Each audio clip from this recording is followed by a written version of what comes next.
Dan selanjutnya saya serahkan kepada hambanya Pendeta Masih Asa gitu.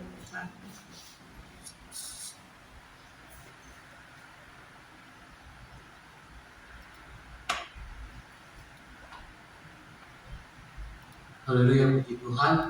Shalom, haleluya. Tuhan ya. Memang seperti yang dikatakan oleh Ibu Beta, tadi saya sementara juga ada pelayanan di Tanah Merah jam 7 pagi ya. Dan sebentar jam 10 kami juga ada pelayanan di Kelapa Gading ya, jam 10. Dan harus saya selalu siap firman Tuhan dan pelayanan apa saja selalu siap ya.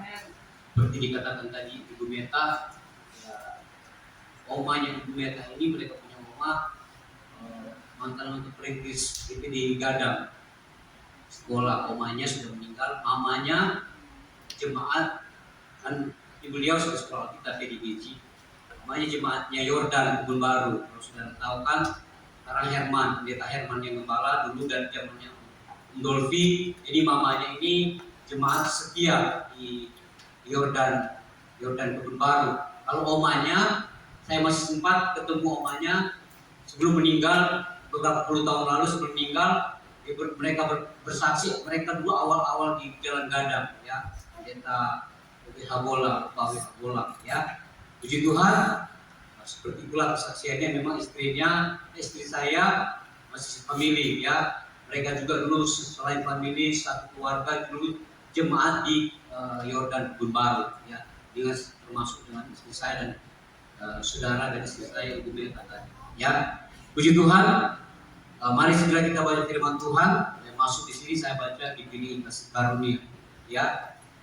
Ada juga teman juga sama-sama Ibu Beta di Kasih Karunia di Pertamina di Tanah Merah, Pendeta Yogi Sembung ya. Dan juga saya lihat di Kasih Karunia juga sama ya, Pendeta Yogi Sembung yang ada di Tanah Merah ya. Puji Tuhan, kita segera baca firman Tuhan. Mari kita baca Kejadian pasal 6 ayat 8 dan ayat yang ke-9 ya. Kejadian 8 ayat 6 dan ayat 9 ya. Kita baca bersama-sama ayat ini 8 dan 9, Kejadian 6 ayat yang biasa yang kita sudah sering baca. Kalau sudah ketemu kita baca bersama-sama. Kedua ayat ini 1, 2, 3. Tapi Nuh mendapat kasih karunia di mata Tuhan. Inilah riwayat Nuh. Nuh adalah seorang yang benar dan tidak tercela di antara orang-orang sesamanya. Dan Nuh itu hidup bergaul dengan Allah. Nuh itu hidup bergaul dengan Allah. Alkitab berkata Nuh sudah dikategorikan sebagai seorang yang mendapat kasih karunia. Ya, dia mendapat anugerah daripada Tuhan.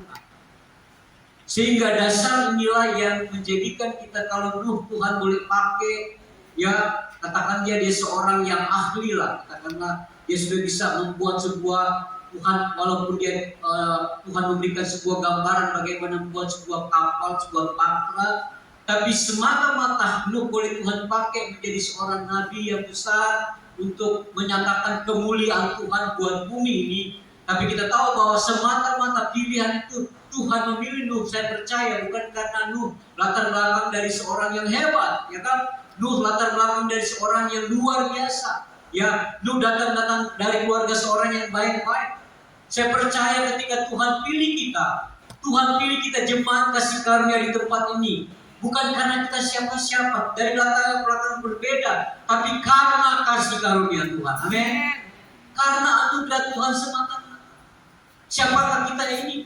Ya, Alkitab berkata dulu sebelum kita mengenal kebenaran, ya, mungkin kita hidup, katakanlah mungkin kita sudah percaya seorang beragama, mungkin ada latar belakang seperti kami dulu, latar belakang dari gereja Protestan, kita sudah beralih ke Pentakosta, ya, ada mungkin dari Muslim, ya, ada mungkin dari Advent, ada mungkin dari Katolik, dan kita sudah masuk ke gereja Injil sepenuh, ya. Kita dulu latar belakang mungkin dari gereja yang notabene gereja yang walaupun hidup dalam iman tapi hidup masih bertentangan dengan rencana Tuhan, masih hidup di dalam dosa, masih hidup di dalam pesta pora, masih hidup di dalam berfoya-foya, masih hidup di dalam ya keegoan sendiri. Kita sudah beragama, tapi kita menurut agama hanya menjalankan seperti agama Taurat, seperti agama hukum Taurat, seperti agama Yahudi zaman dulu. Ya, gereja bukan lagi gereja kasih karunia, tapi gereja kita mungkin gereja dulu adalah gereja yang mempertahankan hukum Taurat. Ya, bukan sekolah, kalau lain kalau sekolah kita itu mungkin beda kan. Tapi gereja kalau sudah pakai sistem hukum Taurat juga sudah tidak benar ya kan.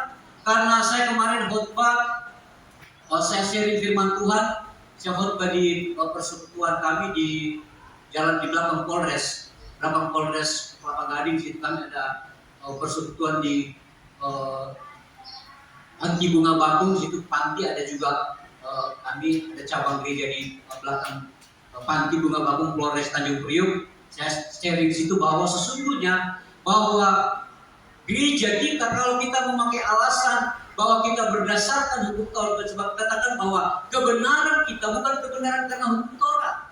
Ya, jika kita berdasarkan kebenaran karena kebenaran hukum Taurat, maka kita sebetulnya hanya sampai kepada Malayaki. Jadi kita ini perjanjian lama, kita tidak menganut ajaran Kristus, ajaran kasih karunia. Ya, kita hanya menganut pada ajaran hukum Taurat. Ya, memang itu sebuah kebenaran. Tapi kebenaran yang terbatas, kebenaran yang mengandung penghukuman, kebenaran yang mengandung penghakiman. Ya. Tapi ketika kita beralih di dalam kasih karunia, kita dibenarkan oleh karena hanya iman kepada Yesus. Amin. Ya. Jadi standar kekristenan kita adalah pada pengajaran rasul-rasul dan pada Kristus. Jadi standar pengajaran kita pada rasul-rasul dan pada Kristus. Sebab ada seorang ibu ketika kami sharing, dia seorang ibu, dia bilang, kan kita sharing waktu itu Amsal Sulaiman, kitab Amsal. Sehingga kita kenal kayak si Amsal Sulaiman kok banyak istri katanya, 700 istri dan 300 gundik. Ya, 300 gundik di zaman. Makanya saudara-saudara kita bilang bahwa sesungguhnya ukuran kita bukan kepada ajaran perjanjian. Maka kalau kita menyambut ajaran perjanjian lama, berarti kita pengajaran penghakiman. Ya, sehingga saya katakan bahwa ukuran kita adalah ukuran gereja adalah kepada Yesus Kristus dan kepada pengajaran rasul-rasul. Itulah gereja yang benar. Ya, sekalipun memang perjanjian lama bagi saya adalah sebuah kebenaran sejarah, kebenaran di mana kita hanya mengambil sebuah teladan hal-hal yang berkenan dengan kebenaran Injil, kebenaran perjanjian baru. Jadi bukan merupakan standar iman kebenaran kekristenan. Sebab sekali lagi kalau kita menjadikan kebenaran standar kekristenan kita kepada perjanjian lama, maka kita ini orang-orang Yahudi berarti. Karena Alkitab dan orang Yahudi hanya pada Kejadian sampai Malayaki. Ya, itu Alkitab orang Yahudi. Menarik, tapi menarik sih. Kenapa? Dan Yesus berkata bahwa Alkitab berkata dalam Injil. Jadi kita membuat sebuah perbandingan, kebenaran perbandingan bukan standar. Karena pola kita adalah Yesus Kristus. Saya ambil cerita Nabi Nuh karena ini firman Tuhan. Yesus sendiri mengungkapkan sebagaimana zaman Nuh, kata Yesus, ya kan? Sebagai sebuah kebenaran perbandingan dengan apa yang Yesus katakan. Sebagaimana zaman Nuh, demikian pula nanti kelak kedatangan anak manusia, ya kan? Demikian nanti pula kelak kedatangan anak manusia. Ya. Jadi teladan-teladan iman kita boleh melihat sebagaimana dicatat dalam Ibrani pasal 11. Menjadi teladan iman, bukan teladan, bukan standar iman, standar kekristenan iman kasih karunia, tapi hanya sebuah pola teladan. Ya, yang kita boleh lihat apa yang baik. Namanya teladan berarti kita melihat apa yang baik, ya kan? Itu namanya teladan. Teladan apa yang mereka pernah alami. Seperti Sulaiman, kita melihat teladan daripada hikmatnya, tapi kita tidak meneladani perbuatannya, ya kan? Seperti Daud, kita melihat teladan imannya, bukan kepada teladan perbuatannya. Teladan imannya. Makanya Sulaiman berkata, kalau kita baca dalam akhir-akhir pasal Amsal, dia berkata begini, apa? Berarti dia menyatakan bahwa firman Tuhan berkata bahwa sesungguhnya kecantikan itu sia-sia. Kemewahan itu sia-sia. Kenapa sia-sia? Artinya, sesungguhnya semua kemegahan-kemegahan kerajaan sebagai seorang raja itu sebuah kebanggaan yang sia-sia akhirnya. Yang membuat dia tidak ada damai dengan kecakapannya, dengan bagaimana dia dihargai oleh banyak orang, itu sia-sia kata Amsal. Jadi dia menyadari hal itu, ya, bahwa sesungguhnya ya apa yang dia nikmati sebuah hanya kesia-siaan tanpa takut akan Tuhan. Amin. Tanpa mengasihi Tuhan, semua kebanggaan dunia sia-sia. Tetapi apapun yang kita kerjakan, kalau kita memiliki Tuhan, kalau kita memiliki iman, tentu hal yang berguna, hal yang bermanfaat. Asal kita berfokus kepada Tuhan, bukan kita memiliki sesuatu, bukan untuk sebuah tujuan hidup, ya bukan untuk dibanggakan atau diidolakan, tapi kita memiliki karena kita butuh, ya kan beda. Kita memiliki untuk kebutuhan, bukan kita memiliki untuk sebuah kebanggaan, bukan kita memiliki untuk sebuah penyembahan. Kita memiliki harta bukan kita untuk sebuah tujuan untuk kepuasan dunia, tapi untuk apa? Kebutuhan. Jadi kalau kita memiliki, jadilah apa yang kita miliki untuk kebutuhan. Amin. Bukan untuk kita membanggakan, oh saya hebat, saya jago, itu semua karena kasih karunia. Itulah yang namanya kasih karunia. Itulah yang nama anugerah. Apa yang kita punya hanya oleh anak anugerah, hanya oleh karena kasih karunia Tuhan. Tapi Nuh mendapat kasih karunia di mata Tuhan. Ayat yang ke-9. Jadi bukan berarti ketika kita masuk di dalam area kasih karunia kita bebas, ya bebas apa saja. Alkitab berkata ketika Nuh mendapat kasih karunia karena pilihan Allah, bukan dilatar belakang oleh karena dia orang hebat, oleh karena dia orang super kudus barangkali, oleh karena dia baik, super ajaib, ya bukan seperti Simpson, ya bukan. Tapi Alkitab berkata hanya semata-mata kasih karunia atau anugerah Tuhan. Ayat 9. Inilah riwayat. Nuh adalah seorang yang benar dan tidak bercela di antara orang-orang bersama. Memang saudara-saudara, hidup di zaman itu hidup yang luar biasa. Hidup di zaman Nuh, Alkitab berkata barangkali seperti hidup di zaman sekarang, ya. Barangkali seperti hidup di zaman sekarang, ya. Di zaman dimana kita melihat bahwa begitu banyak orang yang Alkitab berkata memang di akhir zaman orang yang benar bertambah benar, ya kan? Orang yang baik akan bertambah baik, ya kata Wahyu, ya di akhir zaman. Tapi Alkitab berkata bahwa ya sekalipun dunia ini bergoncang, sekalipun dunia ini berubah, tapi seorang yang kita telah menerima kasih karunia, tapi kasih karunia itu jangan disalahgunakan. Alkitab berkata, ketika kita menerima kasih karunia, Alkitab berkata, Nuh adalah seorang yang benar dan tidak bercela. Artinya, setiap aspek kehidupan daripada Nuh, dia tetap menjalankan praktek-praktek, nilai-nilai sebagaimana yang diajarkan oleh Tuhan. Sekali lagi, bukan berarti Nuh tidak pernah bukan orang yang sempurna, bukan. Kalau Alkitab berkata Nuh menerima kasih karunia. Bahkan kita pernah melihat bahwa ya ketika Nuh mabuk, ya kan, ketika dia pernah mabuk, ya bahkan anak-anaknya, ya Alkitab berkata, ya mantu-mantunya, ya anak-anaknya, keluarga Nuh, ya jadi semata-mata karena kasih karunia. Tapi puji Tuhan, Alkitab berkata Nuh adalah seorang yang benar. Jadi di antara orang yang, sekali lagi, kebenaran kasih karunia bukan berarti orang tidak pernah berbuat kesalahan. Ya, kebenaran kasih karunia bukan berarti orang tidak punya cacat. Tetapi bagaimana orang mempunyai kerinduan, mempunyai keinginan untuk tetap hidup berjalan sesuai dengan Tuhan. Amin. Sesuai dengan rencana Tuhan, itulah kebenaran. Bagaimana orang berjalan, bagaimana dia mendengar apa yang Tuhan katakan, apa yang Tuhan firmankan lewat langsung dari Alkitab atau dari suara audible dari Tuhan sendiri yang berbicara kepada kita. Itulah kebenaran kasih karunia. Ya, puji Tuhan. Dan Alkitab berkata, ayat yang ketiga, bagian yang ketiga, ada 3 hal. Nuh mendapat kasih karunia di mana Tuhan, dan Nuh itu adalah orang yang hidup benar, hidup mempertahankan hidup yang tidak bercela, Dan yang ketiga, kita lihat 3 hal yang saya ingin bagikan. Nuh itu hidup bergaul dengan Allah. Saya percaya inilah letak kekuatan Nuh. Di sini letak kekuatan kita juga, amin. Di sini letak kesanggupan kita. Ketika kita hidup di dunia ini yang begitu banyak pergaulan-pergaulan yang kadang-kadang kita tidak mengerti, sengaja atau tidak sengaja, kita tidak mau melakukan sesuatu yang tidak kita kehendaki, sebagaimana Paulus katakan bahwa di dalam rohku, di dalam keinginanku ingin melakukan sesuatu yang baik dan benar, tapi di dalam batinku ada sesuatu hukum yang berjuang melawan akal budiku, kata Paulus.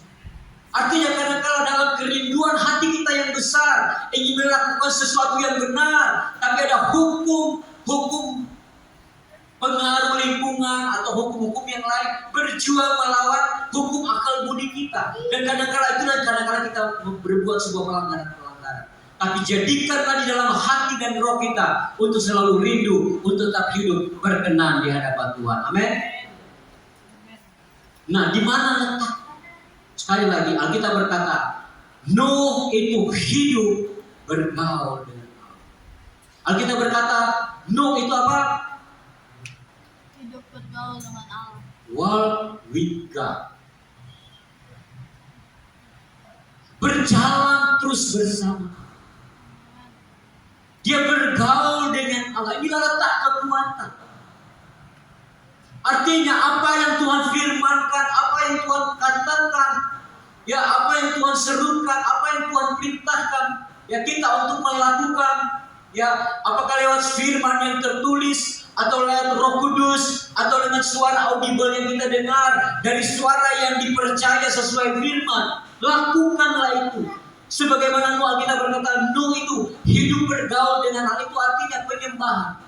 Penyembahan kita berarti menyangkut bukan hanya kita juga menyanyi, oke? Kita menyembah juga, kita menyanyi, kita bertepuk tangan, kita menyanyi. Tapi Alkitab berkata, Nuh walk with God. Nuh berjalan bersama Allah. Menjadi artinya, di mana Tuhan perintahkan dia, apa yang Tuhan suruh, dia lakukan. Itu artinya Nuh walk with God. Berjalan dengan sebuah contoh tokoh iman kita. Mari kita lihat dalam Kejadian pasal 12. Kejadian pasal 12 kita baca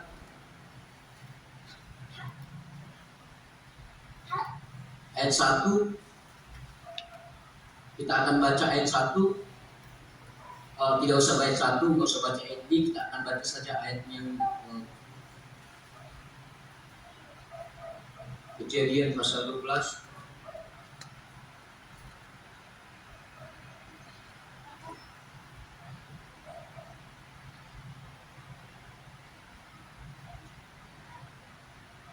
Kita berkata di dalam kitab Galatia, di dalam Kristus berkat Abraham diberikan kepada orang-orang yang percaya. Kita akan baca ayatnya yang ke-4 saja. Lalu pergilah Abraham seperti yang difirmankan Tuhan kepadanya, dan Lot pun ikut bersama-sama dengan dia. Oh maaf, lebih baik ayat yang di bawah yang saya maksudkan. Ya, di mana dia pergi, dia selalu membangun mezbah bagi Tuhan. Ya, ayat yang ke-8 saja, Kejadian 12. Kemudian dia pindah dari situ ke pegunungan di sebelah timur Betel. Ia memasang kemahnya dengan Betel di sebelah barat dan Ai dan sebelah timur. Lalu ia mendirikan di situ mezbah bagi Tuhan dan memanggil nama Tuhan. Alkitab berkata, kalau kita baca di dalam ayat di atas, Tuhan memanggil Nuh, Abraham maksudnya. Alkitab memberikan sebuah perjanjian kepada dalam ayat 2. Aku akan membuat engkau menjadi bangsa yang besar, kata Tuhan kepada Abraham. Dan kedua, aku akan memberkati engkau. Dan yang ketiga, namamu masyhur. Dan yang keempat, Abraham menjadi berkat bagi banyak bangsa. Dan sebelum perjanjian covenant blessing datang kepada Abraham, kita sudah baca di sana bahwa sesungguhnya Abraham adalah seorang penyembah. Abraham adalah seorang di mana dia selalu berjalan bersama Allah. Sebab Alkitab berkata, di mana dia pergi, dia membangun mezbah. Di mana dia pindah, dia sebagaimana Nuh, Alkitab berkata, Nuh will walk with God. Begitu juga Abraham, Alkitab berkata, Abraham walk with God, berjalan bersama Allah. Karena kita berkata, di mana dia pindah, di mana dia berjalan, di mana dia pergi, dia pasti membangun mezbah bagi Tuhan. Amin. Dia membangun mezbah. Dan inilah letak di mana perjanjian Tuhan dimeteraikan. Di sini letak di mana Tuhan berbicara secara benar. Di mana letak di mana dia berbicara, dia mengenal Tuhan dengan benar. Di mana saudara-saudara Abraham belajar? Saya percaya Abraham ketika dia berada di bangsa yang lain, dia mungkin saja bisa mendengar suara yang berbeda. Dia mungkin saja bisa mendengar hal-hal yang lain.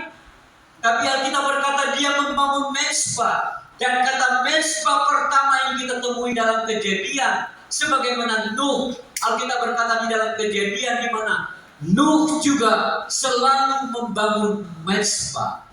Walk with God. Inilah yang menjadi sebuah keteladanan. Inilah yang dibuat oleh Abraham. Abraham mencontohi bapa leluhurnya Nuh, di mana Nuh walk with God.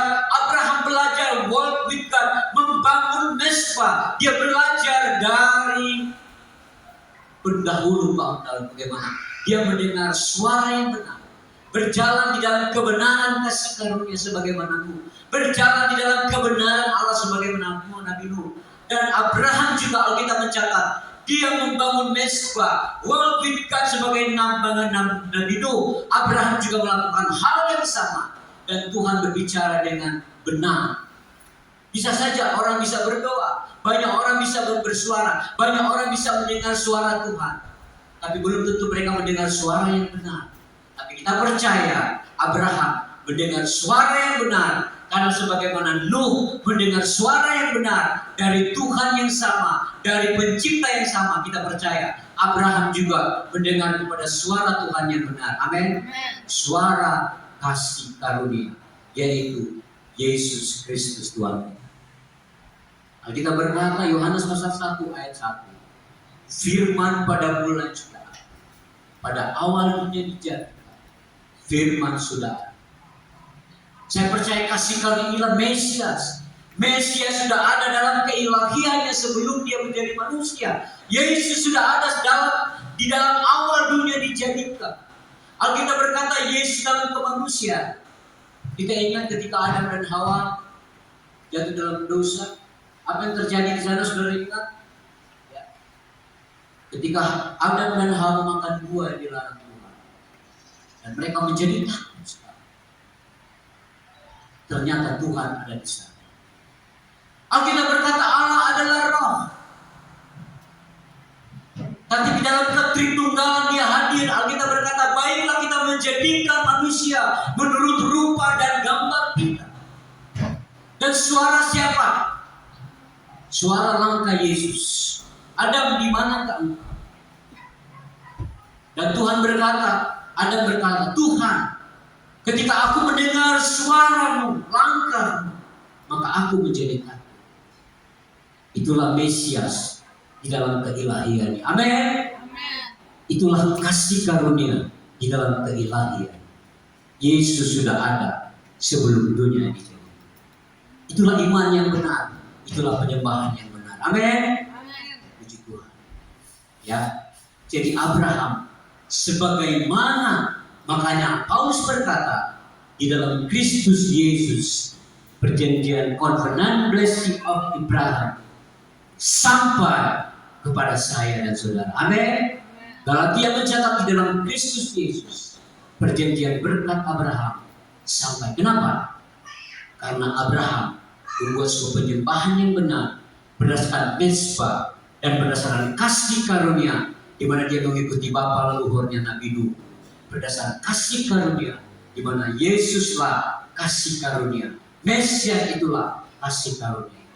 Puji Tuhan, saya tidak berkata panjang lebar firman Tuhan, tapi membawa semangat bagi kita. Inilah arti kasih karunia dalam hidup kita, di mana kita menerima kasih karunia, kita hidup benar di dalam iman kasih karunia, dan kita menjaga apa?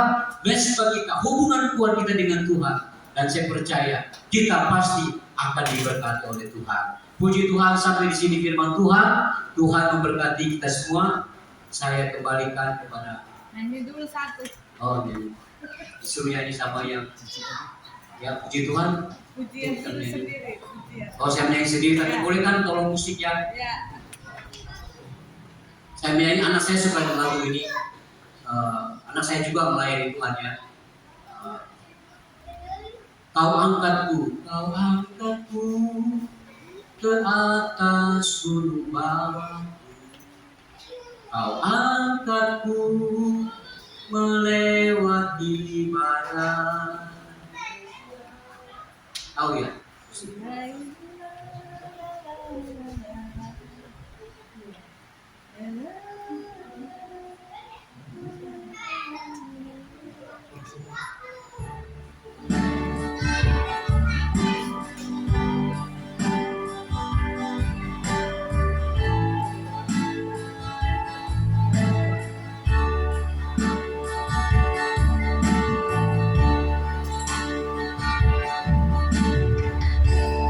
Oh my soul, so heavy. When trouble comes and my heart wouldn't beat. When I am still and waiting in the silence, until you come and speak the word with me. You rest me up.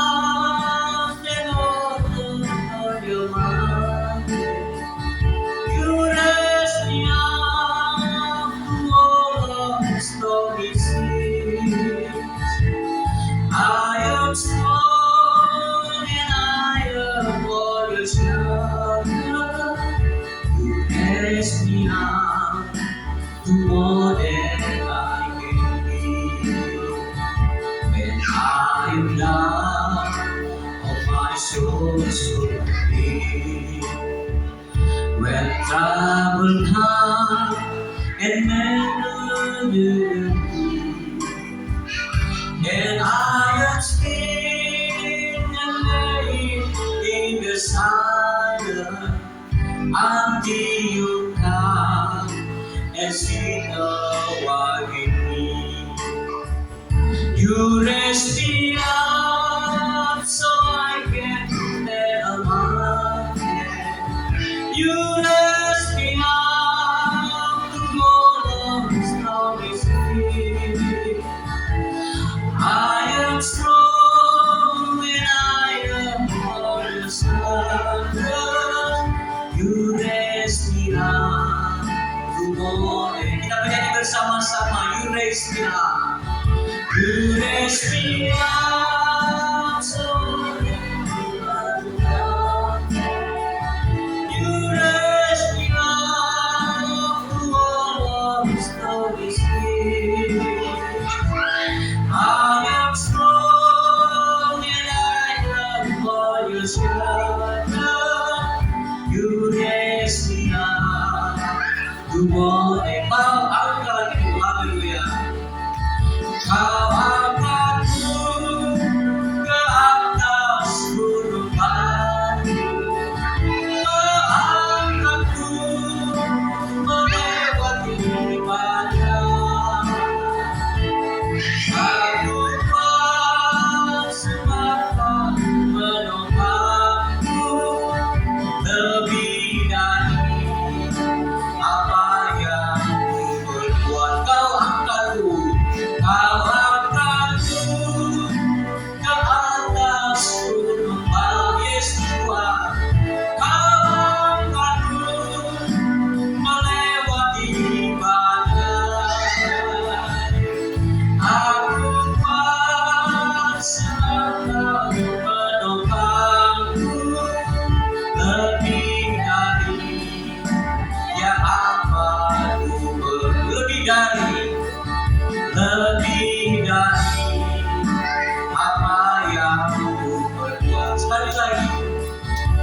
lebih dari apa yang ku perbuat. Puji Tuhan, Tuhan Yesus